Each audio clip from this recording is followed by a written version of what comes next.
विभिन्न इन्फर्मेसनहरू दिनको लागि एउटा पडकास्ट सुरु गरेका छौँ र अहिलेको जल्दो बल्दो इस्यु छ पेन्डेमिक छ जुन चाहिँ संसारभरि नै फैलिएको छ संसार नै त्रसित छ त्यो पेन्डेमिकलाई लिएर आज हामीले पहिलो एउटा पडकास्ट लिएर आएका छौँ हामीसँग we have someone who has been working in swab collection in Birganj. So Birganjमा चाहिँ swabलाई कलेक्ट गरेर चाहिँ टेस्टिङको लागि पठाउने टिम मेम्बर्स मध्ये एकजना चाहिँ हेल्थ वर्कर आज हामीसँग हुनुहुन्छ उहाँले हामीलाई आफ्नो फर्स्ट ह्यान्ड एक्सपिरियन्स सेयर गर्नुहुन्छ आज यो पडकास्टमा so I expect the podcast to be very informative आज हामी यो पडकास्टमा चाहिँ कसरी एज अ प्याथोलोजिस्ट उहाँको जर्नी कसरी सुरु भयो देखि लिएर स्वाब कलेक्सनको प्रोसिजरदेखि लिएर प्लानिङ कसरी हुन्छ उहाँहरूको लागि कतिको रिस्की छ पेसेन्टहरूको लागि कतिको रिस्की छ होइन टिम कसरी काम गर्छ र उहाँहरूले डिस्टेन्स कसरी मेन्टेन गराउनु भएको छ आफ्नो पर्सनल लाइफमा साथै पिपीदेखि लिएर हाम्रो सरकारको सपोर्टदेखि लिएर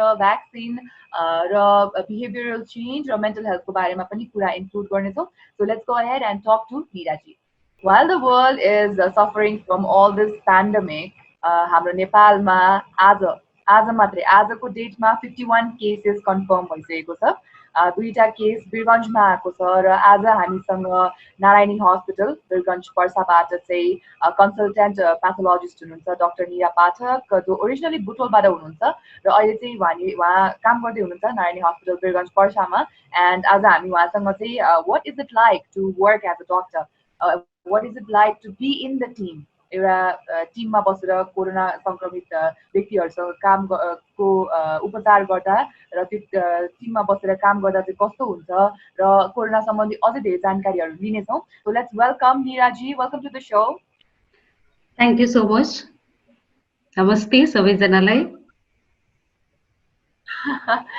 सो निराजी सबैभन्दा पहिला त हामीले यो सुरु गर्नुभन्दा अगाडि आई थिङ्क यहाँलाई साथै यहाँको टिमलाई चाहिँ एकदमै अप्रिसिएट गर्नुपर्छ जस्तो मलाई लाग्छ यहाँहरूले यस्तो समयमा यसरी काम गरिरहनु भएको छ रियल हिरोज जस्तो सो एकचोटि मेरो तर्फबाट चाहिँ राउन्ड अफ प्लस यहाँलाई र यहाँको टिमलाई Thank you so much. We are so thankful for everyone.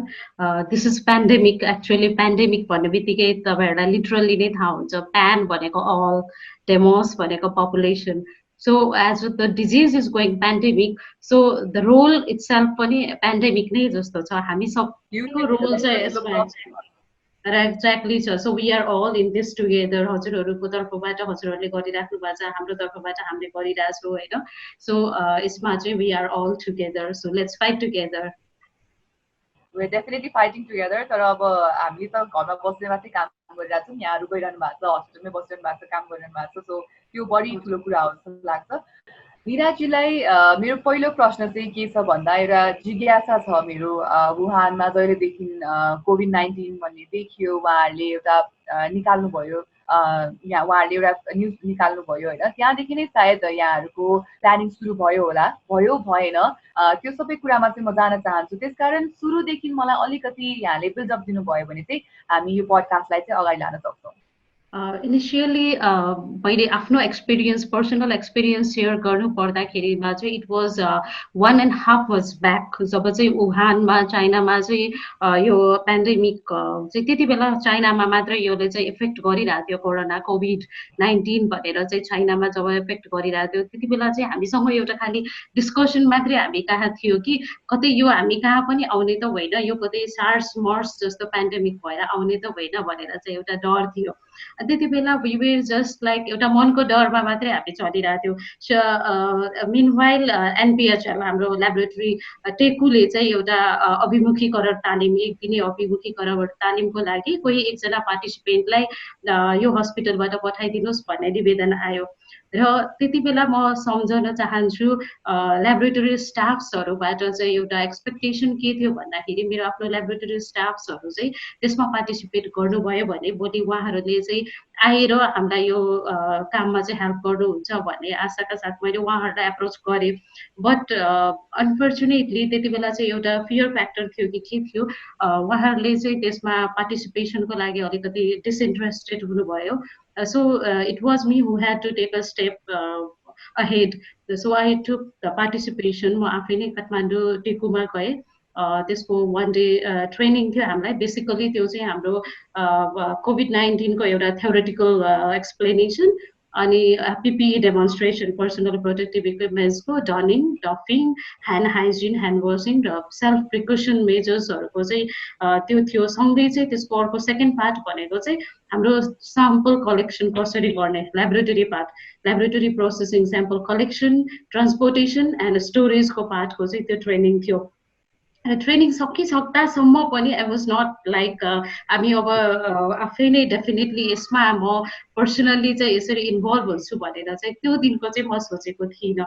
त्यसपछि लगत्तै हामीसँग 1 विक यो होलीको बिदा थियो, म भ्याकेसनमा थिएँ। आफ्टर म भ्याकेसनबाट आइसकेपछि देन हाम्रो एउटा हस्पिटलको मिटिङ भयो, होल इन्टायर टिमको एउटा मिटिङ भयो एन्ड वी डिसाइडेड त्यो स्याम्पल कलेक्सनको लागि चाहिँ अब हामी रेडी हुनुपर्छ भन्ने भयो। त्यसपछि क्रमशः हामीले हाम्रो स्टाफहरूलाई ओरिएन्टेसन गर्दै गयौँ। फर्स्टमा ल्याबोरेटरी पर्सनल्सहरूलाई हामीले ओरिएन्टेसन गऱ्यौँ।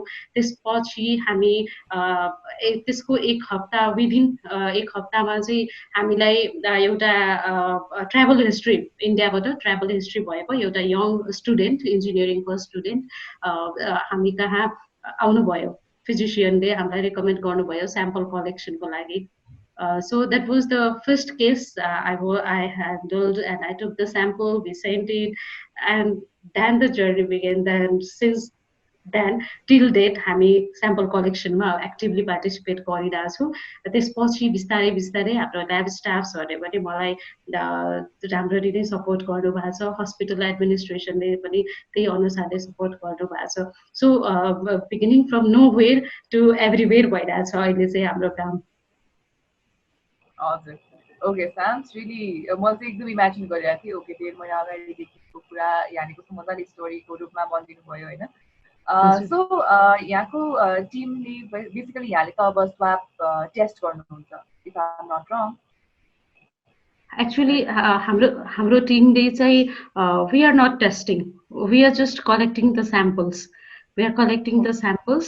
स्याम्पल भनेको चाहिँ कस्तो हुन्छ भन्दाखेरिमा यो भाइरस जब एफेक्टिभ भइरहेको छ शरीरमा, त्यो चाहिँ हाम्रो रेस्पिरेटरी ट्र्याक्ट इन्फेक्सनमा सुरुमा चाहिँ त्यो रेस्पिरेटरी ट्र्याक्ट इन्फेक्सनमा पनि माथिल्लो तह र तल्लो तह भन्ने हुन्छ। माथिल्लो तहमा चाहिँ हाम्रो थ्रोटसम्मलाई चाहिँ हामीले लिने गर्छौँ र त्यही भएर चाहिँ हामीले यसको स्वाब कलेक्सन गर्दाखेरिमा पनि हामीले चाहिँ स्वाब स्टिकले या त हामीले नाकमा छिराएर त्यो स्वाब स्टिकले त्यहाँबाट नाकबाट हामीले त्यसको स्याम्पल लिन्छौँ, अथवा हामीले चाहिँ घाँटीबाट जुन हाम्रो नदी हुन्छ त्यसलाई हामीले ओरोफेरेन्जियल भन्छौँ, ओरोफेरेन्जियल स्वाब, दुईवटा स्वाब हामीले लिने गर्छौँ र त्यो स्वाबलाई चाहिँ एउटा भाइरल ट्रान्सपोर्ट मिडियम भन्ने हुन्छ त्यसमा चाहिँ हामीले त्यो स्वाबलाई राखेर एउटा कोल्ड चेन मेन्टेन गरेर स्ट्यान्डर्ड वेमा ट्रिपल कन्टेनरमा राखेर चाहिँ त्यसलाई एउटा पठाउने त्यसको रुल्स छ। त्यो चाहिँ एनपिएचएल ल्याबोरेटरीले नै हामीलाई रिकमेन्ड गरेको छ, त्यही अनुसारले नै हामीले फलो गरेर पठाइरहेको छौँ। र यो किन गरिरहेको छौँ भन्दाखेरिमा चाहिँ इनिसियल 7 डेजमा जब कोभिड भाइरस चाहिँ जब एक्टिभ छ त्यति बेला चाहिँ यसले अप्पर रेस्पिरेटरी ट्र्याक्ट इन्फेक्सनमा नै यो एक्टिभली प्रोलिफरेट गरिरहेको हुन्छ भाइरस। त्यही भएर त्यहाँबाट लिँदाखेरि यो इफेक्टिभ हुन्छ भन्ने चाहिँ यसको थ्योरी हो, लजिक त्यही नै हो। र लेट स्टेजमा गएर चाहिँ यो भाइरस चाहिँ it can go down into the lower respiratory ट्र्याक्ट infection. र लेट स्टेजमा जब पेसेन्ट हामीले देखिरहेको छौँ, नेपालमा त अहिलेसम्म असिम्टोमेटिक केसेसहरू नै बढी छ, तर बाहिर विश्वमा जताततै हामीले हेरिरहेको छौँ त्यहाँ हेर्दाखेरि एकदमै धेरै रेस्पिरेटरी डिस्ट्रेस भएर पेसेन्टहरू एकदमै डेस्नेक भएर पेसेन्टहरूको चाहिँ मृत्यु पनि भइरहेको छ। त्यो स्टेज भनेको चाहिँ यही भाइरस जब लोवर रेस्पिरेटरी ट्र्याक्ट इन्फेक्सन गराउँदै जान्छ, लङ्सको एल्भियोलाई भन्ने हुन्छ, सबैभन्दा लङ्सको भित्री तहको कोष भनेको चाहिँ एल्भियोलर सेल्सहरू हुन्छ। त्यसमा जब कोभिडले इन्फेक्ट गर्छ र त्यहाँको जुन प्रोटेक्सन गर्ने हाइलिन मेम्ब्रेन भन्ने हुन्छ, त्यो हाइलिन मेम्ब्रेनको कम्प्लिट एउटा ड्यामेज गरिदिइसकेपछि चाहिँ पेसेन्टले श्वास प्रश्वासमा अत्याधिक मात्रामा समस्या हुने गर्छ र त्यही श्वास प्रश्वासको समस्याले नै बिरामीहरूलाई यो मृत्युको मुखसम्म पुर्याउने गर्दछ। ओके, एकदमै डिटेल्ड मजाले आन्सर दिनुभयो यहाँले। माई नेक्स्ट मेरो जिज्ञासा चाहिँ के भन्दा यहाँले हामी स्वाब कलेक्ट गर्छौँ होइन, अनि टेस्टको लागि पठाउँछौँ भन्नुभयो, यो स्वाब कलेक्सनको प्रोसिजर चाहिँ के छ? स्वाब कलेक्सनको लागि चाहिँ बेसिकली हामीले फर्स्ट अफ अल चाहिँ स्वाब कलेक्सनको लागि हामीलाई त्यसको चाहिँ मेटेरियल्स हामीलाई रिक्विजिसन्सहरू भनेको चाहिँ हामीलाई रिक्विजिसन फर्म चाहिन्छ। त्यो फर्म पनि हाम्रो डकुमेन्टेड एनपिएचआई ल्याबोरेटरीले एउटा कोभिड फर्म बनाएको छ, त्यसको फर्मेट छ हामीसँग, त्यही फर्म हामीसँग हुन्छ। त्यो सँगसँगै हामीले इन्फ्लुएन्जा लाइक इलनेसको फर्म र सिभियर एक्युट रेस्पिरेटरी इलनेसको फर्म पहिला हामीलाई रेकर्डिङ पार्टको लागि हामी तयार हुन्छौँ। त्यसपछि सेकेन्ड पार्ट भनेको हाम्रो टिममा हामीले आफ्नो प्रिकसन्सको लागि चाहिँ पर्सनल प्रोटेक्टिभ इक्विपमेन्ट्सको व्यवस्था गर्छौँ। पर्सनल प्रोटेक्टिभ इक्विपमेन्ट्सको व्यवस्था भइसकेपछि तेस्रो पाटो भनेको चाहिँ हामीले अब पेसेन्टलाई कहाँबाट स्याम्पल लिने, कहाँ उसलाई राखेर गर्ने, पेसेन्ट हामी कहाँ आउँछ अथवा हामी पेसेन्टकोमा जानुपर्छ, त्यसको बारेमा एउटा समन्वय गर्छौँ। किनभने हरेक पेसेन्ट अस्पतालमा आउँदैन र हरेक अस्पतालले पनि यो स्वाब कलेक्सन गर्दैन। त्यही भएर कतिपय ठाउँमा चाहिँ कन्ट्याक्ट ट्रेसिङहरूको क्रममा नगरपालिकाले, जिल्ला प्रशासन कार्यालयले, उहाँहरूले पनि हामीलाई समन्वय गर्नुहुन्छ र त्यो ठाउँसम्म चाहिँ हामीलाई उहाँहरूले एउटा लेटर दिनुहुन्छ, रिक्विजिसन लेटर हाम्रो अस्पतालमा आएर मेडिकल सुपरिन्टेन्डेन्टबाट चाहिँ त्यसलाई स्वीकृत भएपछि हामी चाहिँ त्यो ठाउँमा जान्छौँ। त्यसपछिको थर्ड पार्ट भनेको चाहिँ हामीले पेसेन्टलाई काउन्सिलिङ गर्नुपर्ने हुन्छ। यो एउटा कोभिडको त्रास आफैमा यति भयानक छ, त्यसमाथि यो प्रोसिडियर गर्दाखेरि पेसेन्टलाई अलिकति इरिटेबिलिटी बढी हुने, पेसेन्टलाई घाँटीमा खसखस हुने, उसलाई ग्याग रिफ्लेक्ससम्म आउने, वाक्कसम्म लाग्ने हुन्छ। त्यही भएर फर्स्टमा हामीले पेसेन्टलाई काउन्सिलिङ गर्छौँ। त्यसपछि हामीले त्यसलाई उसको नाकबाट, उसको थ्रोटबाट, कहाँबाट हामीलाई लिनुपर्ने हुन्छ, हामीले स्याम्पल लिन्छौँ। स्याम्पल लिइसकेपछि हामीसँग भाइल हुन्छ, भाइल अफ ट्रान्सपोर्ट मिडियम, त्यसमा राख्छौँ हामीले। त्यो हाम्रो लागि प्राइमरी कन्टेनर हुन्छ र त्यो प्राइमरी कन्टेनरलाई त्यसपछि हामीले एउटा ऱ्याप गरेर जिप ब्यागमा लक गरेर त्यसपछि हामीले एउटा प्लास्टिक कन्टेनर बनाउँछौँ, त्यसलाई हामीले फेरि लक गर्छौँ। त्यो हाम्रो सेकेन्डरी कन्टेनर हुन्छ र सेकेन्डरी कन्टेनरको बाहिरबाट हामीले त्यसलाई कोल्ड चेनको लागि आइस प्याकहरू राख्छौँ। -4 डिग्री सेल्सियसको आइस प्याक, आइस जेल राख्छौँ हामीले। त्यसपछि त्यसलाई एउटा कम्प्लिटली आइस बक्समा हामीले ट्रिपल कन्टेनर चाहिँ, थर्ड कन्टेनर भनेको चाहिँ हाम्रो आइस बक्स हुने गर्छ र त्यो आइस बक्समा राखिसकेपछि हामीले अब पेसेन्टको फर्मलाई चाहिँ हामीले फेरि जिप ब्यागमा लक गर्छौँ र त्यसलाई फाइनली हामीले टाइट सिल गरेपछि अनि हामीले चाहिँ कुन हामीले ल्याबोरेटरीमा पठाइरहेछौँ अब पिसिआर टेस्टको लागि, त्यो टेस्टको लागि चाहिँ अनि हामीले पठाउँछौँ। त्यति गरिसकेपछि अनि हाम्रो आफ्नो डफिङ पार्ट गर्छौँ र हामीले त्यहाँ भएको हाम्रो आफ्नो वेस्ट डिस्पोजल जुन छ त्यो चाहिँ व्यवस्थित तरिकाले त्यो डिस्पोजल त्यही नै गरेर हामीले त्यसलाई युजली हामीले त्यसलाई हाइपोक्लोराइड सल्युसनले डिसइन्फेक्ट गर्छौँ, त्यसलाई जलाउँछौँ, वेस्ट डिस्पोज त्यही गर्छौँ। त्यसपछि हामी फेरि आउँछौँ। त्यसरी हाम्रो स्याब कलेक्सनको एउटा पार्ट चाहिँ सकिन्छ। ओके, एकदमै यो उसको पनि एकदमै धेरै डिटेल्स आन्सर आयो। एनिवे मलाई चाहिँ खासमा सोध्नु इच्छा लागेको प्रश्न चाहिँ जो यसमा उत्तर त आयो, यहाँले आन्सर त दिनै हाल्नुभयो होइन। सबै पेसेन्टहरू हामी कहाँ आउँछन् भन्ने छैनन्, सबैले हामी पेसेन्ट कहाँ पनि जानुपर्छ भन्ने कुरा गर्नुभयो यहाँले।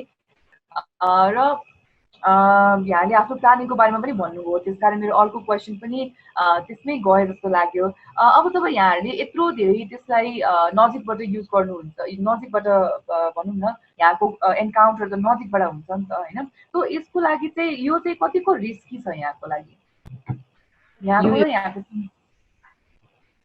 यो हामी अहिलेसम्म त हामी सबैलाई नै थाहा भइसकेको कुरा हो कि कोरोना भाइरस भनेको ड्रपलेट इन्फेक्सन, ड्रपलेट या ड्रपलेट न्युक्लियाईबाट नै यसको स्प्रेड हुन्छ। So when we are approaching, हामीले त्यही ठाउँमा गरिरहेछौँ जहाँबाट ड्रपलेट स्प्रेड हुन्छ।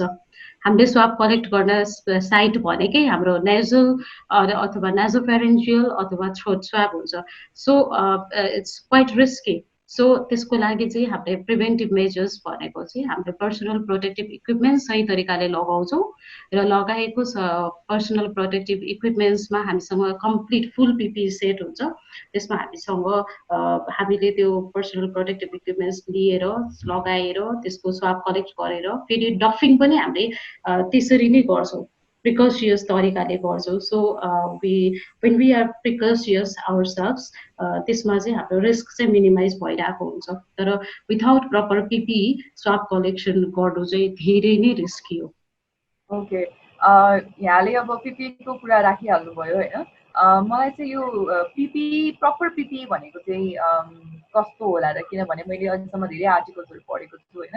अब सबैको आफ्नै भनौँ न एक किसिमको उहाँहरूको स्ट्रक्चर छ होइन। What is the proper PPE? Proper PPE भन्नाले चाहिँ हाम्रो पर्सनल प्रोटेक्टिभ इक्विपमेन्ट्स, व्यक्तिगत सुरक्षा सामग्री। व्यक्तिगत सुरक्षा सामग्री इन्क्लुड्स हाम्रो टाउकोदेखि फिटसम्म नै हाम्रो प्रोटेक्सन दिने हाम्रो त्यसमा चाहिँ हाम्रो ड्रेस मेटेरियल्सहरू हुन्छ। त्यसलाई हामीले समग्रमा भन्नुपर्दाखेरि हेड एन्ड नेकको लागि चाहिँ हामीसँग हुन्छ गगल्स हुन्छ, आई शिल्ड भन्छौँ त्यसलाई, फेस शिल्ड हुन्छ हामीसँग, अनि त्यो हामीसँग मास्क हुन्छ। त्यो मास्कमा पनि हाम्रो पिपिई सेटमा N95 मास्क हुन्छ। N95 भनेको जसले चाहिँ 95% चाहिँ तपाईँको मेटेरियलहरूलाई पार्टिकलहरूलाई चाहिँ 0.03 माइक्रोनको पार्टिकलसम्मलाई चाहिँ यसले 95% चाहिँ प्रिभेन्ट गर्छ। त्यो N95 मास्क हुन्छ त्यसमा, र त्यसमा अझ बाहिरपट्टिबाट हामीले सर्जिकल मास्क पनि हुन्छ। यतिले चाहिँ हाम्रो हेड एन्ड नेकलाई हामीले कभर गर्छौँ। त्यसपछि हाम्रो होल बडीको लागि एउटा हेजाम्याट सुट हुन्छ। हेजाम्याट सुट भनेको चाहिँ हाम्रो हेजार्डस मेटेरियललाई प्रिभेन्ट गर्ने suit. So it's abbreviated as hazmat suit. अनि त्यो हेजाम्याट सुट भनेको माथिदेखि तलसम्म एउटा जिपरले लगाउने हुन्छ। त्यो चाहिँ टाउकोदेखि तपाईँको फुटसम्म हुने गर्छ। र त्यस पछाडि हामीसँग हुन्छ फुट कभर, सु कभर हुन्छ हामीसँग। त्यसमा डबल सु कभर हुन्छ। त्यस माथिबाट हामीसँग गमबुट भन्छ, हामीले जुन प्लास्टिकको बुट हुन्छ नीसम्मको कभर गर्ने, हामीसँग नि क्याप सँगैको त्यो बुट हुन्छ हामीसँग। त्यसपछि हामी हातको आफ्नो पामको प्रोटेक्सनको लागि चाहिँ सर्जिकल ग्लोभ्स युज गर्छौँ। सर्जिकल ग्लोभ्स युज गर्दाखेरि पनि हामीले त्यसलाई चाहिँ भित्रको सर्जिकल ग्लोभ्सलाई चाहिँ हामीले जुन हामीले लगाउने गाउन छ त्यसको जुन स्लिभ छ त्योसँग चाहिँ हामीले सिल गर्छौँ, सो द्याट कतै पनि हामीसँग यो लुज पार्ट चाहिँ नहोस्, कतैबाट पनि यो भाइरल कन्टामिनेसन चाहिँ नहोस् भनेर गाउन र ग्लोभ्सलाई पनि हामीले टेपले सिल गर्छौँ। फेरि त्यो गरिसकेपछि फेरि हामीसँग माथिबाट चाहिँ एउटा प्लास्टिकको एप्रोन हुन्छ। प्लास्टिकको एप्रोन हुन्छ, त्यो चाहिँ हामीसँग डबल, त्यो चाहिँ हाम्रो ओभरल्यापिङ खालको गाउन हुन्छ। त्यो चाहिँ प्लास्टिक, त्यो वाटरप्रुफ हुन्छ। त्यो चाहिँ यसरी चाहिँ हामीले कम्प्लिट फुट टु हेडसम्मको चाहिँ पर्सनल प्रोटेक्टिभ इक्विपमेन्ट हुन्छ हामीले। ओके, धेरै खुसी लाग्यो यहाँको पिपिई चाहिँ एकदमै यहाँलाई प्रोटेक्ट गर्छ भनेर, because I think it is very risky to go and test, or even swab आफैसँग आयो भने पनि टेस्ट गर्न त अलिक रिस्की नै हुन्छ होइन। मलाई चाहिँ अब यहाँले अहिलेसम्म लाइक एभरेजमा एक दिनमा कतिको चाहिँ कलेक्सन गर्नुहुन्छ, अथवा ल्याबमा कतिको लागि टेस्टिङको लागि पठाउनुहुन्छ? The number of swab collected को डाटा चाहिँ यहाँले अलिक एभरेजमा दिन सक्नुहुन्छ होला? स्वाब पर डेको भन्न खोज्नुभयो? पर डे एभरेजमा it depends upon the requisition. हामीलाई अब एडमिनिस्ट्रेसनबाट अथवा हस्पिटलबाट धेरै ठाउँहरूबाट हामीलाई चाहिँ आउने गर्छ। अहिलेसम्म चाहिँ हामीले दिनको 2-3वटा जस्तोदेखि लिएर म्याक्सिमम भनेको 185 गराएको थियो हामीले। अस्ति थर्सडे भनेको म्याक्सिमम भनेको 185 थियो स्याम्पल कलेक्सन। एभरेज भन्नुपर्दा 20 to 30। एभरेज भन्नुपर्दा 20 to 30 भन्नु। रिस्क कतिको छ भन्ने कुरा त यहाँले आफूले भनिहाल्नुभयो, but you know as a human यहाँलाई आफूलाई चाहिँ कतिको डर लाग्छ यो काम गर्दाखेरि? मैले आफ्नो पर्सनल्ली भन्नुपर्दाखेरिमा चाहिँ मैले फर्स्ट स्वाब कलेक्सन गरेको डेमा पनि मलाई भित्रबाट डर चाहिँ लागेको थिएन, but I was so excited because it was the first time मैले पिपी लगाएको थिएँ। It was the first time मैले N95 लगाएको थिएँ, and it was the first time कि मैले कुनै यस्तो पेन्डेमिकमा चाहिँ पार्टिसिपेट गरिरहेको छु। त्यो दिनदेखि नै आई वाज एक्टिभली पार्टिसिपेटिङ। डर भन्दा पनि एक्साइटमेन्ट र नयाँ कुराहरू सिक्ने एउटा त्यो रहरले चाहिँ मलाई अगाडि बढाउँदै लैराखेको छ। डर भन्ने चाहिँ मलाई लागेको छैन। ओके, यहाँलाई त्यसको डर भन्दा पनि यहाँले सर्भ गर्न पाइरहनु भएको छ, काम गर्न पाइरहनु भएको छ र सिक्न पाइरहनु भएको छ भनेमा चाहिँ बढी फोकस्ड हुनुहुन्छ, मोटिभेटेड। हजुर हजुर हजुर। Amazing amazing. सो अहिले निराजी यहाँ हस्पिटलमै बस्नुहुन्छ कि यहाँ घर पनि फर्किनुहुन्छ? कसरी यहाँको बसाइको छ? एक्चुअली अहिले मेरो आफ्नो पर्सनली भन्नुपर्दाखेरि चाहिँ मेरो आफ्नो residential quarter within hospital premises नै छ, र म एक्लै नै बसिराखेको हुँदाखेरिमा चाहिँ आई मेन्टेन सेल्फ क्वारेन्टाइन मेरो लागि चाहिँ। अनि हामी चाहिँ कस्तो गरिरहेछौँ भन्दाखेरि टिम बनाइरहेको छौँ। एउटा टिमले चाहिँ 1 हप्ता काम गर्छ र त्यो टिमले 1 हप्तासम्म त्यो गरिसकेपछि उहाँहरू चाहिँ विदिन त्यो 1 हप्ता पनि र उहाँहरू हस्पिटलले एउटा होटललाई गरेको छ, व्यवस्था गरेको छ। त्यो होटलमा बस्नुहुन्छ स्टाफहरू चाहिँ।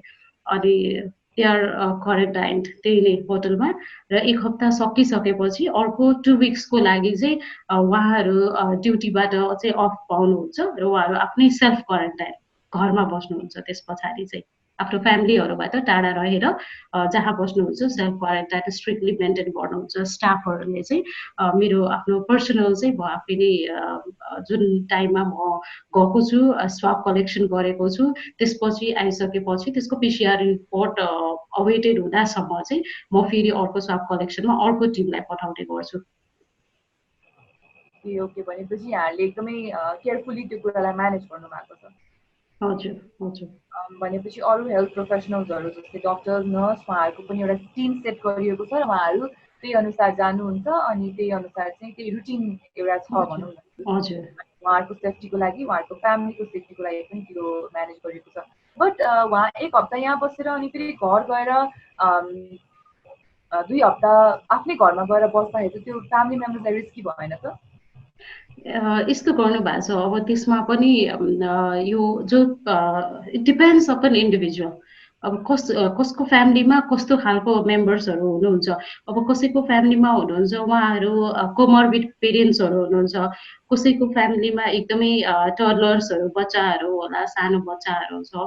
उहाँहरूले चाहिँ त्यस्तो बेलामा चाहिँ आफ्नो फ्यामिलीसँग नबसेर एउटा कुनै व्यवस्था गर्नुभएको छ अथवा कतै बाहिर बस्नु भएको छ। अब हस्पिटलको स्टाफहरूको आफ्नो एउटा क्वार्टर हुन्छ, कतिपय स्टाफहरू यहीँको लोकल पर्सनहरू हुनुहुन्छ, उहाँहरूको आफ्नो घर पनि छ। धेरै जसो हाम्रो यहाँको स्टाफहरूले चाहिँ आफ्नो परिवारलाई चाहिँ आफ्नो घर गाउँ कतै पठाएर आफूहरू मात्र यो रेसिडेन्सियल क्वार्टरमा बस्ने व्यवस्था गर्नुभएको छ। ओके, ठिकै छ। यो हिसाबले उहाँहरू अलिक सेफै हुनुहुन्छ जस्तो लाग्छ। अब यहाँहरूले आफ्नो तर्फबाट त धेरै नै प्रोटेक्सन लिनु नै भएको छ होइन? जतिसक्दो धेरै आफूलाई प्रोटेक्ट गर्न खोज्नु भएको छ, आफ्नो फ्यामिलीलाई प्रोटेक्ट गर्न खोज्नु भएको छ, सबैलाई बचाउनै खोज्नु भएको छ। सरकारको तर्फबाट चाहिँ यहाँहरूले के खालको सपोर्ट छ? गभर्मेन्ट सपोर्ट चाहिँ कुन लेभलको छ यहाँहरूको लागि? के प्रोभाइड गर्यो गभर्मेन्टले होइन? अहिलेसम्म कसरी सहयोग गरिरहेको छ यहाँहरूलाई यो काममा? नारायणी हस्पिटलकै लागि मैले पर्सनली बोल्नु पर्दाखेरिमा चाहिँ फर्स्ट जब हाम्रो कोभिड मिटिङ भएको थियो, कोभिडको म तालिम लिएर आएको बखतमा चाहिँ हाम्रो मेडिकल सुपरिन्टेन्डेन्टको प्रतिनिधित्वमा चाहिँ एउटा मिटिङ बसेको थियो। उहाँले त्यति बेला नै हामी कहाँ 40वटा पर्सनल प्रोटेक्टिभ इक्विपमेन्ट्स आएको छ भनेर अनाउन्समेन्ट गर्नुभएको थियो। र त्यति बेला चाहिँ हामीलाई लागेको थियो अब यो 40वटा पर्सनल प्रोटेक्टिभ इक्विपमेन्ट्सले कहिलेसम्म हामीलाई ठिक्ने होला, हामी कहाँ पेसेन्ट एकदमै धेरै अब आएको खण्डमा चाहिँ हामीले कसरी म्यानेज गर्छौँ होला भन्ने एउटा डर थियो। तर बिस्तारै हस्पिटलको प्रशासन र यहाँको नगरपालिकाको मेयर अनि त्यसपछि अरू कन्सर्न्ड अथोरिटिजहरू उहाँहरूले चाहिँ एउटा विशेष खालको चासो देखाइदिनु भयो। किनभने अस्पतालका कर्मचारीहरू स्वास्थ्य कर्मीहरूको सुरक्षाको लागि चाहिँ उहाँहरू सुरुदेखि नै प्रतिबद्ध भइरहनु भयो। त्यही भएर वीरगन्जको हामी हेल्थ वर्करहरू आई प्राउडली से हामीलाई हस्पिटल इट्सेल्फले हामीलाई एकदमै ठुलो सपोर्ट गरिराखेको छ। र त्यो सँगसँगै हाम्रो वरिपरि हामीलाई हेर्ने प्रोभिन्सियल गभर्मेन्ट र द लोकल गभर्मेन्ट सबैले चाहिँ एउटा ठुलो सपोर्ट दिनुभएको छ। र यो आजको दिनसम्म चाहिँ हामीलाई एकदमै धेरै अभावमा चाहिँ बसिरहेको छैनौँ हामी। बाहिर हेर्दाखेरिमा मेरै साथीहरू कलिगहरूसँग मैले सेयर गर्दाखेरिमा चाहिँ उहाँहरूले लोकल्ली मेड पिपिईमा हामी गरिरहेछौँ अथवा हामीले कम्प्लिट पिपिई पाएको छैनौँ भन्ने धेरै कम्प्लेनहरू सुनेको छौँ। हामी चाहिँ we are fortunately getting all those materials till date. Sounds really great. किनभने अब अलिक समय अगाडि त अलिक आलोचना भएको थियो नि त नेपाल सरकारको पिपिई अलिकति नदिकन यहाँले जुन डक्टरको जीवनलाई नै, डक्टर तथा अन्य हेल्थ वर्करहरूको जीवनलाई नै अलिकति खतरामा राख्नु भएको छ भन्ने कुराको पनि आलोचना भएको थियो। त्यस कारणमा चाहिँ नेपाल सरकारको कतिको यहाँमाथि योगदान रहेछ, कतिको यहाँलाई सपोर्ट गरिरहनु भएको रहेछ भन्ने कुरा चाहिँ अलिकति बढी जान्न चाहेको थिएँ होइन? सो अब यहाँहरूलाई गभर्मेन्टको तर्फबाट आइरहेको छ, हस्पिटलबाट पनि सपोर्ट आइरहेको छ भन्नुभएको छ होइन? यो अहिले डक्टर्सहरू अथवा अरू हेल्थ वर्कर्सहरूको मेन्टालिटी चाहिँ कस्तो छ अहिले? कुरा गर्नु सुरुदेखि अहिलेसम्मको स्टेजमा आइपुग्दाखेरिमा चाहिँ मेन्टालिटीको स्ट्याटस पनि एउटा चेन्जिङ स्ट्याटस देखिराखेको छ। सुरुमा जब फर्स्ट हामीसँग कोभिड मिटिङको लागि हामी बसेको थियौँ, त्यति बेलाको हाम्रो एउटा प्रिपेयरनेस भनेको चाहिँ वी वेयर जस्ट हामी चाहिँ अब फिजिकली हामी प्रिपेयर हुनुपर्छ। हस्पिटलमा हामीले एउटा आइसोलेसन वार्ड बनाउनुपर्छ, हामी यो गर्नुपर्छ, हामीले ह्यान्ड सेनिटाइजरहरू ल्याउनुपर्छ, साबुन, सेनिटाइजर, पानी, पिपी भन्ने कुरामा जति लागिरहेको थियौँ हामी। तर जब हामी कहाँ बिस्तारै फर्स्ट स्वाब कलेक्सन हामीले गऱ्यौँ, फर्स्ट स्वाब कलेक्सन गर्ने दिनमा आइसक्दाखेरि चाहिँ त्यसपछिको एउटा अर्कै त्रास पैदा भयो जस्तो देखियो स्टाफहरूमा। उहाँले चाहिँ स्वाब कलेक्सन गर्नुभएको छ, वाट इफ त्यो पेसेन्टको पोजिटिभ स्ट्याटस आइदियो, पोजिटिभ रिपोर्ट्स आइदियो भनेर आफूसँगै आउनुभएको स्टाफहरू पनि उहाँहरू ठुलो डरमा, उहाँहरूले ठुलो डर देखाइराख्नु भएको थियो। बिस्तारै हामी कहाँ पोजिटिभ केसेस आइदियो, एडमिट भयो पोजिटिभ केसेस। र the first day we admitted our positive cases, त्यहाँ अब एउटा अर्को ठुलो डर पैदा भयो। नर्सिङ स्टाफ्सहरूलाई हामीले कसरी अब सिफ्टमा राख्ने। अब सबै स्टाफहरूको एज एउटै हुँदैन, सबै स्टाफहरूको फ्यामिली एउटै हुँदैन, सबै स्टाफहरूको एउटा मेन्टालिटी एउटै हुँदैन, र डरको जुन थ्रेसहोल्ड हुन्छ मान्छेको त्यो पनि सबैको एउटै हुँदैन। So it was quite difficult. त्यति बेला काउन्सिलिङको पार्ट एकदमै इम्पोर्टेन्ट थियो। नर्सिङ स्टाफ्सहरू, ल्याबोरेटरी स्टाफ्सहरू, क्लिनिङ स्टाफ्सहरू र उहाँहरूलाई काउन्सिलिङ गर्नु एउटा ठुलो पार्ट हो त्यो त्यति बेला। त्यही हामीले बिस्तारै गऱ्यौँ। सबैजनालाई हामीले आफ्नो प्रोटेक्सन गरियो भने यो ठुलो रूपमा चाहिँ यसले हामीलाई हार्म गर्न सक्दैन भनेर एउटा चाहिँ त्यो एस्योरेन्स चाहिँ हामीले गरिराख्यौँ। र त्यो गर्दै जाँदाखेरिमा चाहिँ अहिले हामी आइसोलेसन वार्डमा हाम्रो काम गर्ने स्टाफहरू they are so taking it lightly. अब चाहिँ बिस्तारै यो हाम्रो आफ्नै काम हो, रुटिन काम हो भन्ने जस्तो भएर एउटा चेन्ज स्ट्याटस आइरहेको छ अहिले। ओके, भनेपछि डिफ्रेन्ट डिफ्रेन्ट फेजेसमा डिफ्रेन्ट किसिमको चाहिँ रियाक्सन्स आयो र मेन्टालिटी पनि डिफ्रेन्ट भयो भन्नुभयो। यहाँले डरको लेभल पनि नै पुग्यो यहाँको अनुसार होइन।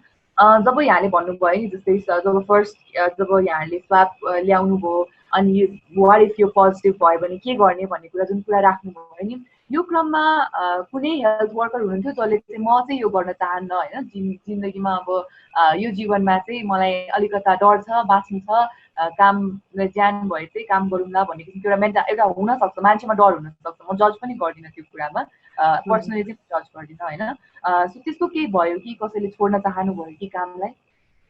यस्तो भयो, हामी कहाँ स्वाब कलेक्सनको लागि चाहिँ मैले मात्र ट्रेनिङ लिएर आएको थिएँ अस्पतालबाट। हुन त मैले मेरो ल्याबोरेटरी स्टाफ्सहरूलाई चाहिँ ओरिएन्ट गरिसकेको थिएँ, but things were not that serious. कसैलाई पनि हामी कहाँ हामीले लिनै पर्ने हुँदैछ भोलिको दिनमा भन्ने चाहिँ लागेको थिएन। तर केस आयो, मेडिकल सुपरिन्टेन्डेन्टले मलाई कल गर्नुभयो, आज एउटा स्याम्पल कलेक्सन गर्नुपर्ने हुन्छ है, हामी रेडी छौँ भनेर सोध्नुभयो। सो मलाई सेकेन्ड थट नै आएन, आई वाज प्रिपेयर, हुन्छ हामी गर्छौँ भनियो। अनि मैले चाहिँ हाम्रो ल्याब इन्चार्जलाई चाहिँ मैले सपोर्टिभ रूपमा चाहिँ मैले उहाँलाई रिक्वेस्ट गरेँ। अनि त्यस पछाडि उहाँ पनि मलाई सपोर्ट गरेर हामीले त्यो सब कलेक्सन गऱ्यौँ। त्यति बेला हामीसँग मेडिकल सुपरिन्टेन्डेन्ट पनि सँगै हुनुहुन्थ्यो, नर्सिङ मेट्रोन पनि सँगै हुनुहुन्थ्यो, नर्सिङ स्टाफ पनि सँगै हुनुहुन्थ्यो।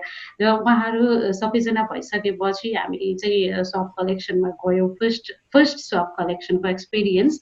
बिसाइड्स द्याट अरू बाँकी सबैजनामा चाहिँ हामीले मुखले बोलेर त बसेको एक्सप्रेसन हामीलाई थाहा भएन, तर मान्छेको आफ्नो एउटा एक्सप्रेसन, उहाँहरूको एटिट्युड चाहिँ त्यति बेला अलिकति चेन्ज एटिट्युड थियो बिचरा। एउटा त्रासले, एउटा डरले चाहिँ उहाँहरूले देखिरहेको थियो सबैको फेसमा चाहिँ।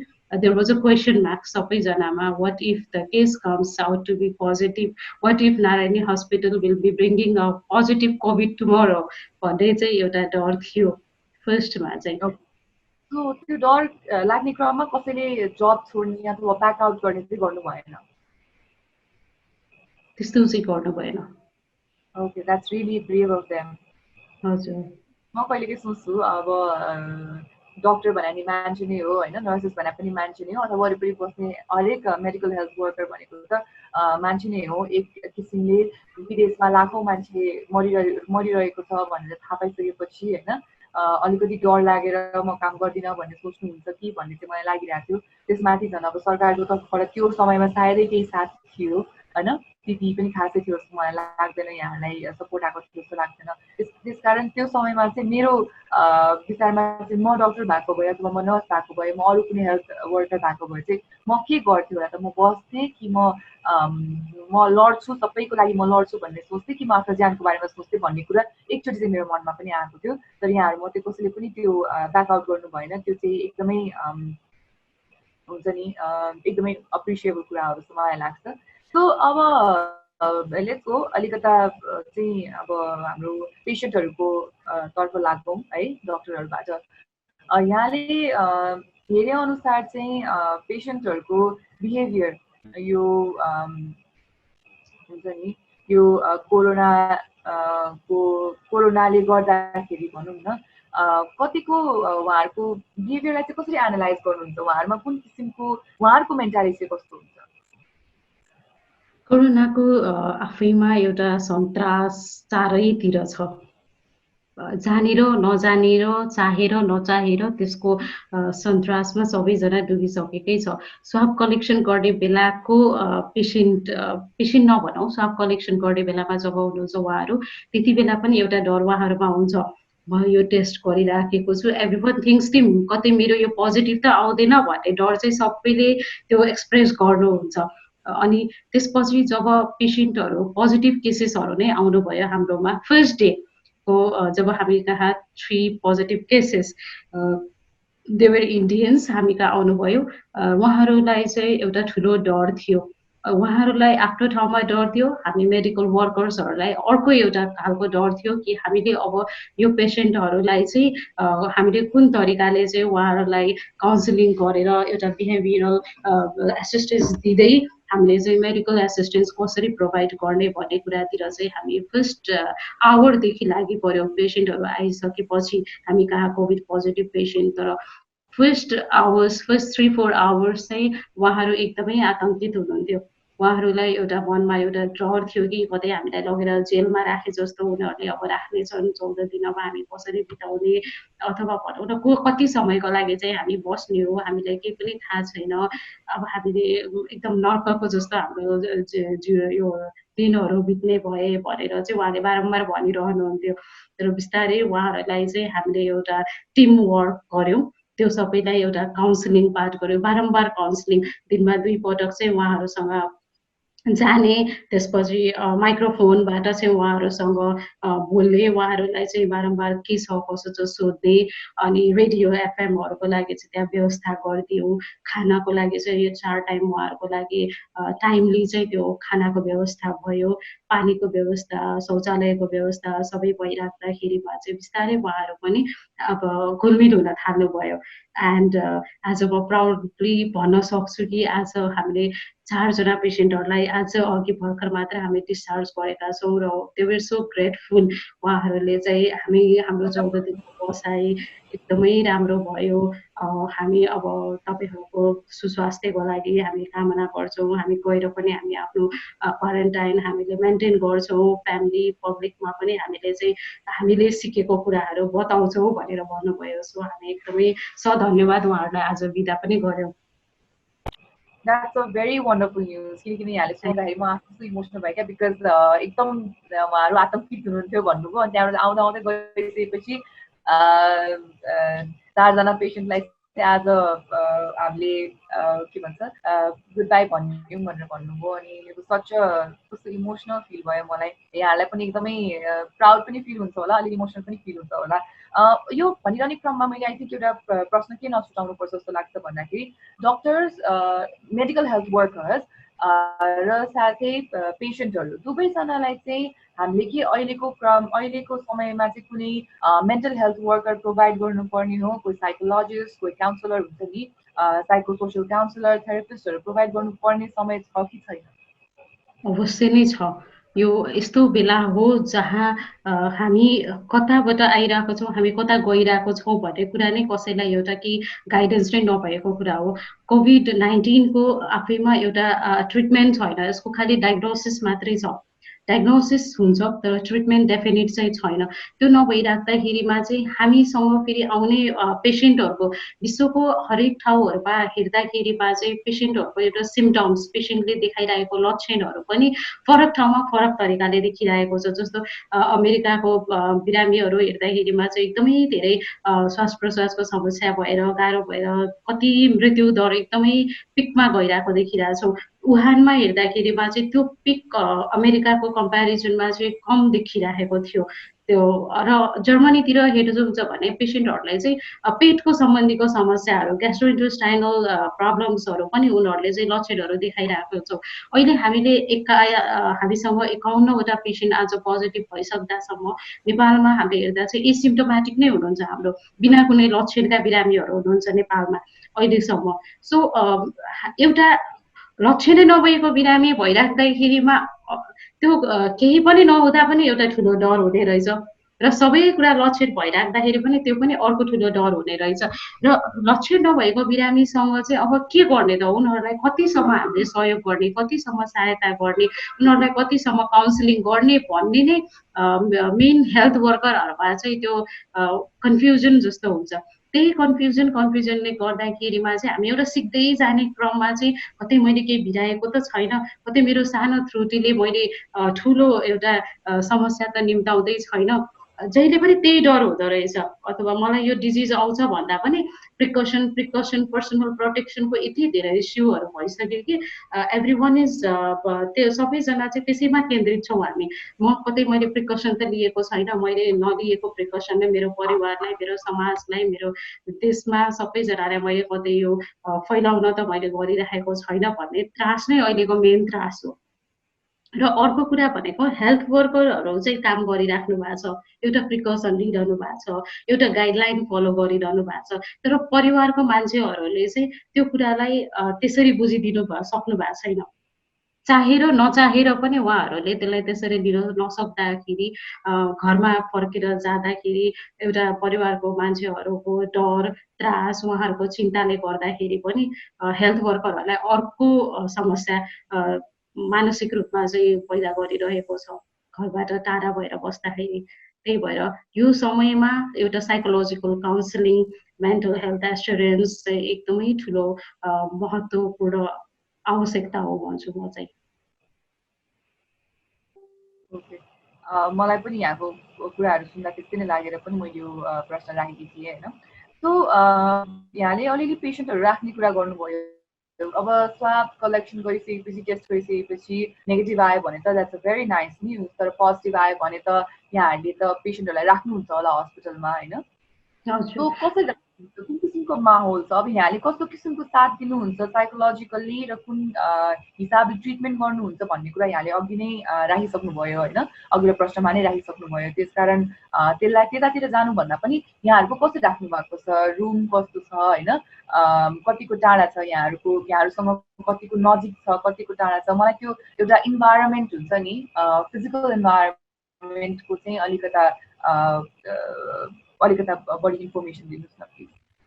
हाम्रो अस्पतालले चाहिँ जब कोभिड हस्पिटल भनेर यसलाई चाहिँ सरकारले अनाउन्स गर्यो, त्यस पछाडि चाहिँ हामीले एउटा आइसोलेटेड एरियालाई चाहिँ हामीले फर्स्टमा हाम्रो 5 बेडेड आइसोलेसन वार्ड चाहिँ हामीले बनायौँ, जुन हाम्रो पहिल्यैदेखि चाहिँ अलिकति सेग्रिगेटेड, कुनै पनि प्यासेजहरूसँग, हस्पिटलको कुनै पनि प्यासेजहरूसँग चाहिँ इन्टरकनेक्ट नहुने एउटा सेग्रिगेटेड ठाउँलाई चाहिँ हामीले 5वटा बेड राखेर just the sake of isolation ward भनेर चाहिँ हामीले त्यसलाई बनायौँ। र त्यही समयमा नै फेरि हामीले चाहिँ यो बेडहरू एक्सटेन्ड गर्ने क्रममा चाहिँ अब हामीले कतालाई चाहिँ हामीले बनाउन सकिन्छ, एउटा सेग्रिगेटेड भएको प्लेसलाई चाहिँ एलोकेट गरेर र त्यसलाई डिजाइन गर्नु पर्यो। यसरी डिजाइन गर्नु पर्यो कि त्यो ठाउँमा त्यसलाई चाहिँ एउटा रेड जोन बनाएर त्यहाँ चाहिँ बिरामी र बिरामीको हेल्थ वर्करहरू बाहेक अरू आउने जाने बाटो चाहिँ नबनोस्, त्यसरी नै हामीले त्यसलाई डिजाइन गर्यौँ।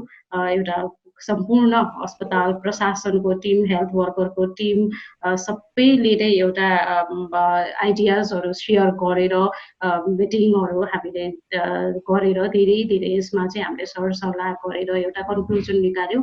र त्यो चाहिँ आइसोलेसन वार्ड चाहिँ हाम्रो 20 बेडको आइसोलेसन वार्ड फेरि एक्सटेन्ड भयो त्यसमा। त्यो चाहिँ हाम्रो 24 आवर्समा नै प्रिपेयर भयो। 24 आवर्समा त्यो चाहिँ हाम्रो हस्पिटलको एउटा खाली ठाउँमा हामीले त्यसलाई बनाउन सफल पनि भयौँ र पछि हाम्रो जब कोभिड पेसेन्ट्सहरू आइसकेपछि उहाँहरूलाई हामीले बिस्तारै त्यही आइसोलेसन वार्डमा राख्यौँ र त्यो चाहिँ अलिकति क्लोज्ड स्पेस छ उहाँहरूको लागि चाहिँ वास बेसिन वासरुम्स त्यो चाहिँ हामीले सेपरेटली नै त्यसलाई प्रोभाइड गरेको छौँ सेनिटाइजेसन क्लिनिङको लागि चाहिँ क्लिनिङ स्टाफ्सहरू त्यही अनुसारले पर्सनल प्रोटेक्सन मेजर्सहरू लिएर जानुहुन्छ र उहाँहरूलाई चाहिँ माइकको व्यवस्था गरेको छ सिसिटिभी फुटेज सबै हामी त्योसँग कनेक्टेड भइरहेको हुन्छौँ बाहिर बस्ने नर्सिङ स्टाफ्सहरूको क्याबिनबाट र त्यसरी एउटा चाहिँ उनीहरूको प्रोटेक्सन र त्यसको ट्रान्समिसनको लागि चाहिँ रिस्कलाई चाहिँ मिनिमाइज गर्ने प्रिकसन्सहरू र सँगसँगै चाहिँ उहाँहरूको एउटा साइकोलोजिकल त्यसको हेल्प सपोर्टको लागि पनि आइसोलेसन चाहिँ अहिलेसम्म चाहिँ फ्रेन्डली नै लागिरहेको छ हामीलाई चाहिँ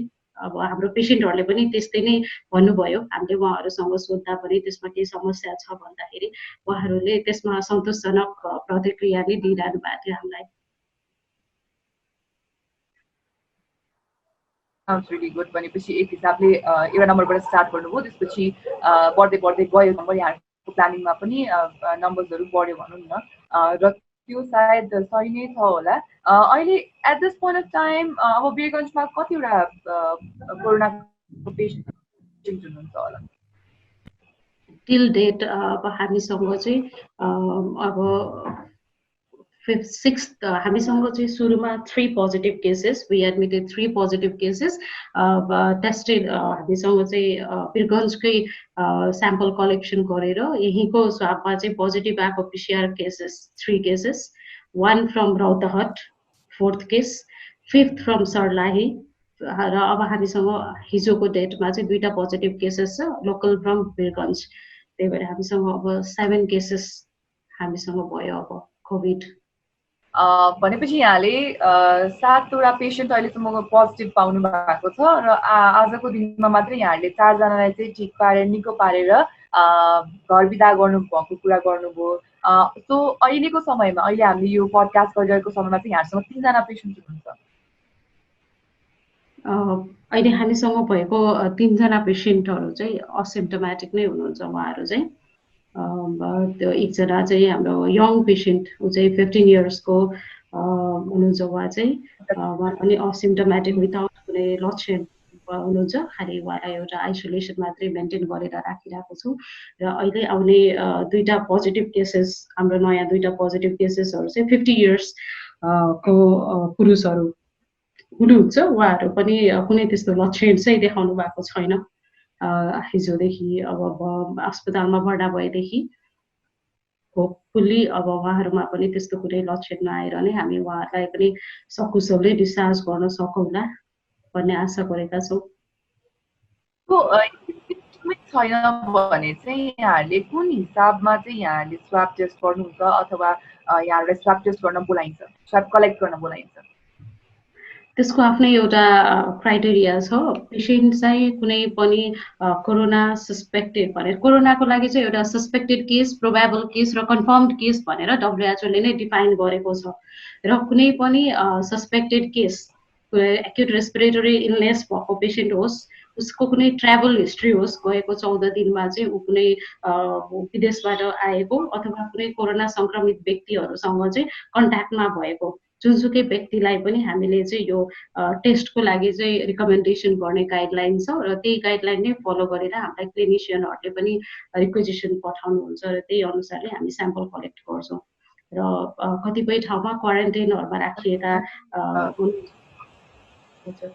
भनेपछि यहाँहरूले आजको दिनमा 4 जना पेसेन्टलाई डिस्चार्ज गरेर पठाउँदा यहाँहरूसँग अहिले 3 जना अहिले पेसेन्टहरू हुनुहुन्छ यहाँले उहाँहरूमा सिम्पटम छैन भनेर भन्नुभयो त्यो सिम्पटम नहुने क्रममा चाहिँ उहाँहरूलाई कुन बेसिसमा उहाँहरूको स्वाब कलेक्ट गरिन्छ कुन बेसिसमा उहाँहरूको स्वाबलाई टेस्ट गर्न ल्याइन्छ यो चाहिँ कसरी गर्नुहुन्छ यहाँले सिम्पटमै छैन भने how do you take this forward राम्रो क्वेसन गर्नुभयो सुरुमा चाहिँ हामीले इनिसियली पेसेन्टको हिस्ट्रीको बेसिसमा पेसेन्टको ट्राभल हिस्ट्री पेसेन्ट विदेशबाट आएको भर्खर मात्र होइन पेसेन्ट विदेशबाट आएको र विदेश भन्नाले हामीले हाम्रो धेरै जसो बिरामीहरू यहाँ चाहिँ इन्डियाबाट नै आइराख्नु भएको हुन्छ र इन्डियामा पनि धेरै जसो चाहिँ हाम्रो यो मुस्लिम समुदायमा अहिले उहाँहरूको यो जमातीको लागि चाहिँ ठाउँ ठाउँमा भेला हुने र ठुलो ठुलो जमातमा चाहिँ उहाँहरूले आफ्नो यो रिलिजियस कार्यक्रमहरू गरिराख्नु भएको र यो चाहिँ एकदम ड्रपलेटबाट स्प्रेड हुने एयर सलबाट स्प्रेड हुने भएको भएर चाहिँ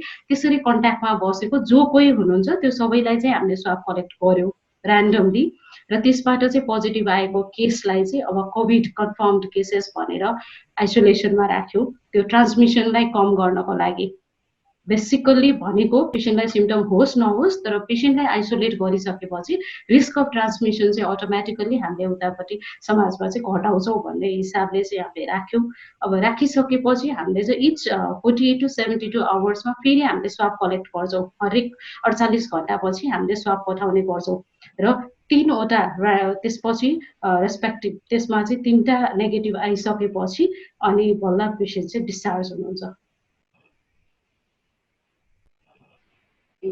ओके भनेपछि यहाँले ऱ्यान्डमली स्वाब कलेक्ट गर्दाखेरि स्वाबको टेस्टिङ गर्दाखेरि आउनु भएको पेसेन्ट पर्नुभयो यो बाँकी 3जना चाहिँ जुन यहाँले अघि भन्नुभयो 2जना 50 वर्षको 50-50 प्लसको हुनुहुन्छ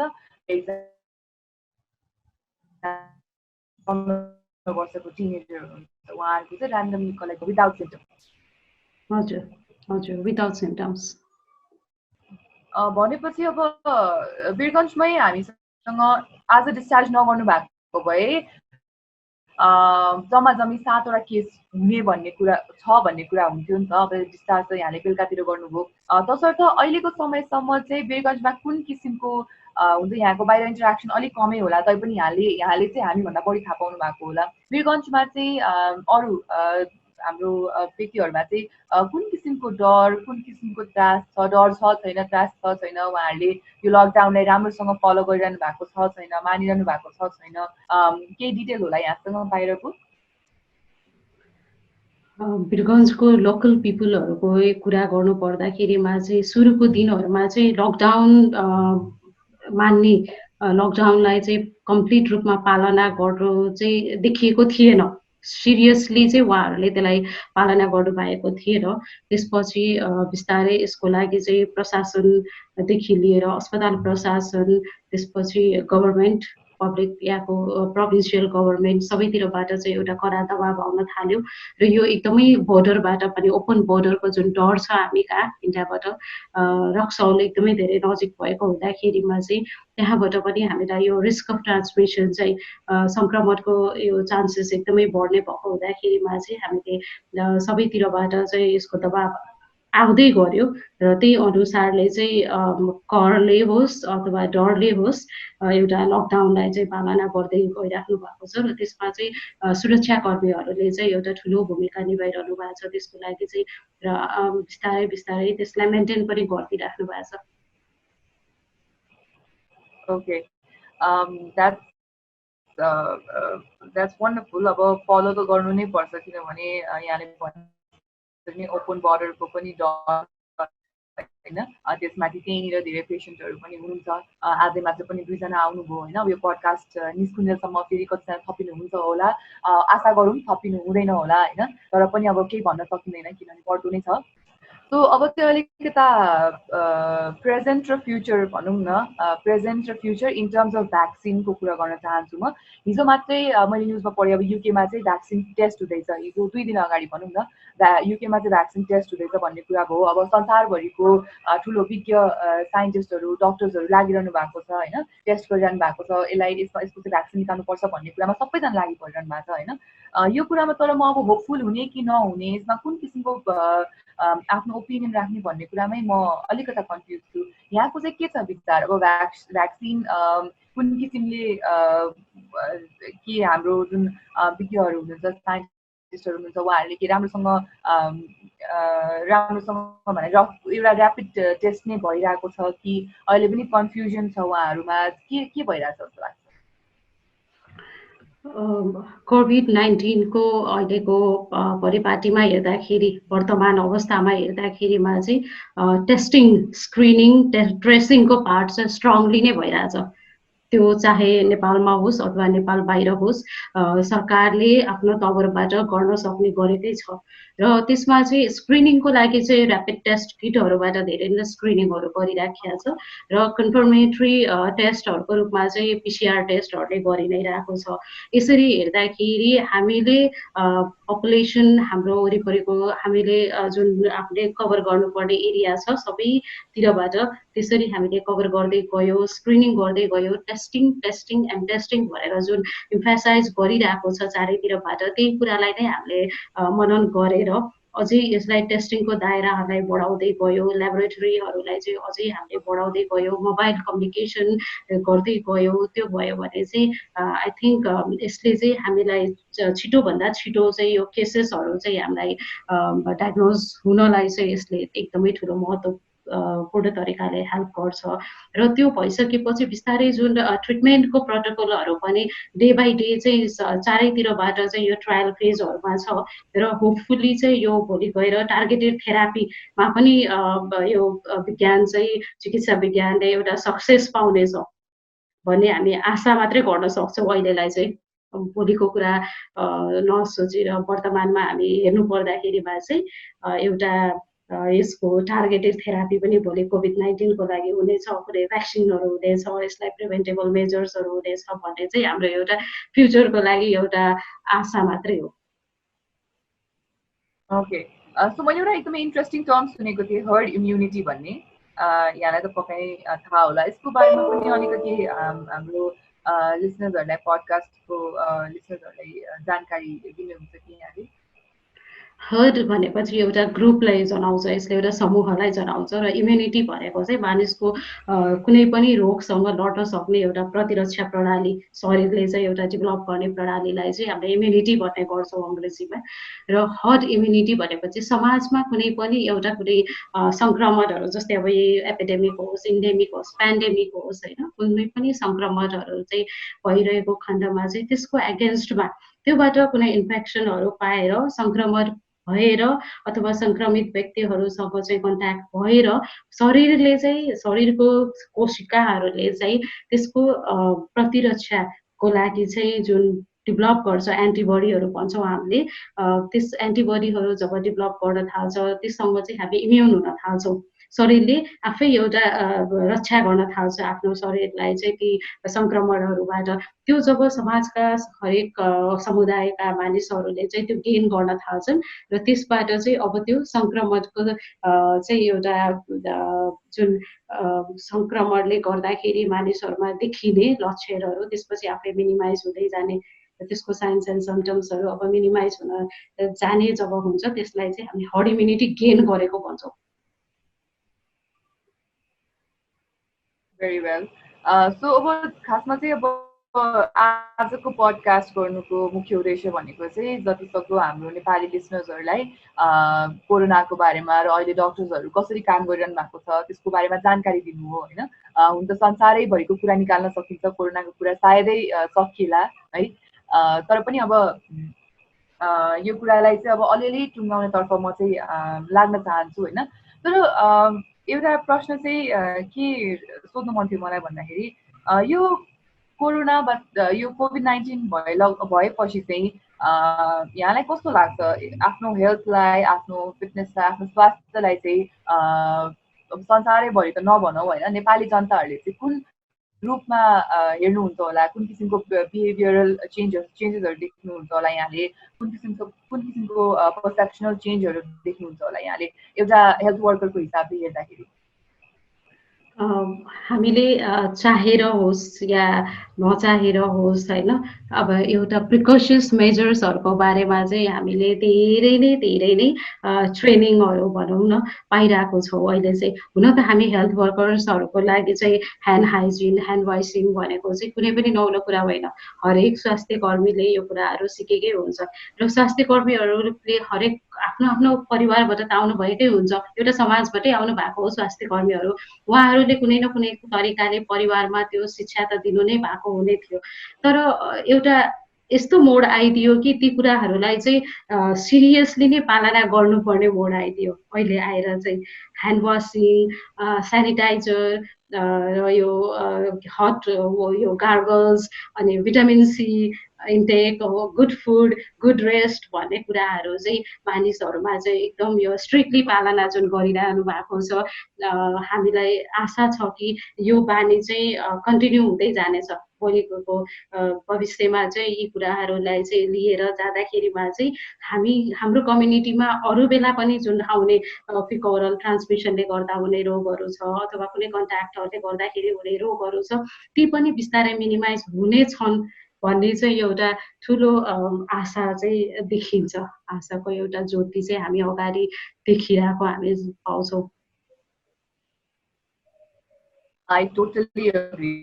पक्कै पनि यहाँले भने जसरी नै जुन किसिमले हामीले अलिकति केयरलेस अलिकति जुन हामी चिल थियौँ, सायद हाम्रो जीवनमा अब चिल सानो कुरामा सायद नहोला, हात धुनेदेखि लिएर होइन रेस्टदेखि लिएर सायद रुवाहुकी लाग्दा जुन हिसाबले स्कुल पठाइदिनु हुन्थ्यो बच्चाहरूलाई होइन, अब सायद त्यो रुवाहुकी लाग्दा स्कुल पठाउने क्रम पनि कम होला है, अरूलाई सर्छ भन्ने पनि डर होला। त्यो किसिमको एउटा जुन सिरियसनेस चाहिन्थ्यो, सानो कुरामा सिरियसनेस चाहिन्थ्यो, त्यो चाहिँ आउँछ जस्तो मलाई पनि लाग्छ। अर्को एउटा कुरा सायद मैले सोध्न मिस आउट गरेको चाहिँ स्टिग्माको कुरा होला है, किनभने धेरै ठाउँमा अस्ति मैले एउटा लेटर पढेको थिएँ जुन हाम्रो पहिलो कोरोना ल्याउने पेसेन्ट हुनुहुन्थ्यो नेपालमा, एकजना फिमेल हुनुहुन्थ्यो, यहाँलाई पनि मजाले थाहा होला। उहाँले चाहिँ एउटा ओपन लेटर जस्तो लेख्नु भएको थियो, आफ्नो एक्सपिरियन्सेसहरू सेयर गर्नुभएको थियो। मैले नै आफै पनि अनलाइनमा उहाँको लागि थुप्रै गालीहरू लेखेको एउटा पोस्ट देखेको थिएँ, जुन चाहिँ मैले पनि सेयर गरेकी थिएँ होइन, नराम्रो गालीहरू गरिएको थियो। सो एक किसिमको चाहिँ हुन्छ नि एउटा हेराइ हाम्रो समाजमा चाहिँ बसेको छ जस्तो लाग्छ कोरोना सङ्क्रमित व्यक्तिहरूतर्फ भनौँ न। सो यहाँले चाहिँ कतिको त्यो कुरालाई नजिकबाट देख्नु भएको छ, निहाल्नु भएको छ, जुन पेसेन्टहरू हुनुहुन्छ, कोरोना सङ्क्रमित पेसेन्टहरू आउनुहुन्छ यहाँहरूसँग, उहाँले के कस्तो कुराहरू सेयर गर्नुहुन्छ त यहाँलाई? जस्तो हामी वरिपरिमा पनि जुन अहिले हामीले काम गरिरहेको क्षेत्र छ त्यो एरियामा पनि हामी कोभिड बिरामीहरूसँग चाहिँ कन्ट्याक्टमै छौँ। सुरुदेखि टेस्टिङ गरेको दिनदेखि, जब बिरामीलाई टेस्ट गर्न ल्याइएको थियो त्यो दिनदेखि नै जब हामी चाहिँ टेस्ट गरिरहेको छौँ भनेपछि हामीबाटै टाढा भाग्ने हाम्रै आफ्नै कलिगहरू पनि हामीबाट चाहिँ अलिकति डिस्टेन्सिङ मेन्टेन गर्ने। यो तपाईँले चाहिँ हर बखत चाहिँ तपाईँले एकदम प्रिकसन लिनुपर्छ है, तपाईँले आफ्नो लागि मात्र नभएर हाम्रो लागि पनि लिनुपर्छ। अथवा कहिलेकाहीँ चाहिँ अब सर्जिकल मास्क मात्रै भएको खण्डमा तपाईँको N95 चाहिँ खोइ भनेर एउटा सोध्ने, अथवा बाहिर कतै निस्किँदाखेरिमा चाहिँ मैले कतै टच गरेको छु कि मैले कुनै सर्फेस छोएको छु कि भनेर उहाँहरू बढी कन्सियस हुने, त्यो चाहिँ देखिरहेको हुन्थ्यो हामी। अनि त्यसरी नै म एउटा मात्र होइन, बिरामीको पर्सपेक्टिभबाट हेर्दाखेरि पनि बिरामी 14 दिन बस्नुभयो हस्पिटलमा, 2-3 हप्ता बस्नुभयो, बसेर एउटा इन्भाइरोमेन्टमा उहाँहरू बसेर डिस्चार्ज भएर अब घरमा गइराख्दाखेरिमा चाहिँ एउटा नेचुरल्ली त्यो घरको परिवारमा चाहिँ त्यो डर चाहिँ हुनेछ। त्यसलाई हामीले कुनै तरिकाले पनि केही समय चाहिँ रोक्न गाह्रो नै पर्छ, किनभने एउटा डिस्टेन्सिङ उहाँहरूसँग भइसकेको छ। यो एउटा सङ्क्रमित व्यक्ति हो, यसबाट चाहिँ हामीलाई अब कतिसम्म ट्रान्समिसन हुन्छ, कसरी ट्रान्समिसन हुन्छ भन्ने कुराको पुरै कम्प्लिट नलेज पनि हुँदैन सबैमा। र त्यो पोस्ट कोभिड डेजको लागि चाहिँ त्यति धेरै गाइडलाइन र प्रोटोकलहरू, मेन्टल अवेरनेसहरू, फ्यामिली काउन्सिलिङहरू, त्यो पाठहरू चाहिँ अझै हामी गइसकेका छैनौँ। अहिलेसम्मको पाटो भनेको चाहिँ हामी टेस्टिङ गर्ने, ट्रेसिङ गर्ने र ट्रिटमेन्टसम्म 3टा टिमै हामी छौँ। अब पोस्ट ट्रिटमेन्टको जुन सिनारियो छ, पोस्ट ट्रिटमेन्टको सिनारियोको लागि चाहिँ अब हामी जागेर नै सबैजना लाग्नुपर्ने अवस्था चाहिँ देखिन्छ। नभए चाहिँ यसको चाहिँ लङ टर्ममा गएर चाहिँ एउटा नराम्रो इम्प्याक्ट चाहिँ पर्न पनि सक्छ। एउटा बिहेभियरल तरिकाले एउटा सोसल इम्प्याक्ट र सोसल जुन पेसेन्टहरूको लागि हुनसक्छ, त्यो चाहिँ त्यसले एउटा नराम्रो असर पनि पार्न सक्छ भन्ने कुरा। वन्डरफुल। सो आई थिङ्क यसैसँग हामी लगभग अन्त्यतर्फ आइसकेका छौँ होइन। निराजी केही भन्न चाहनुहुन्छ हाम्रो लिसनर्सहरूलाई? फर्स्ट अफ अल म हजुरहरूलाई धेरै धेरै धन्यवाद दिन चाहन्छु।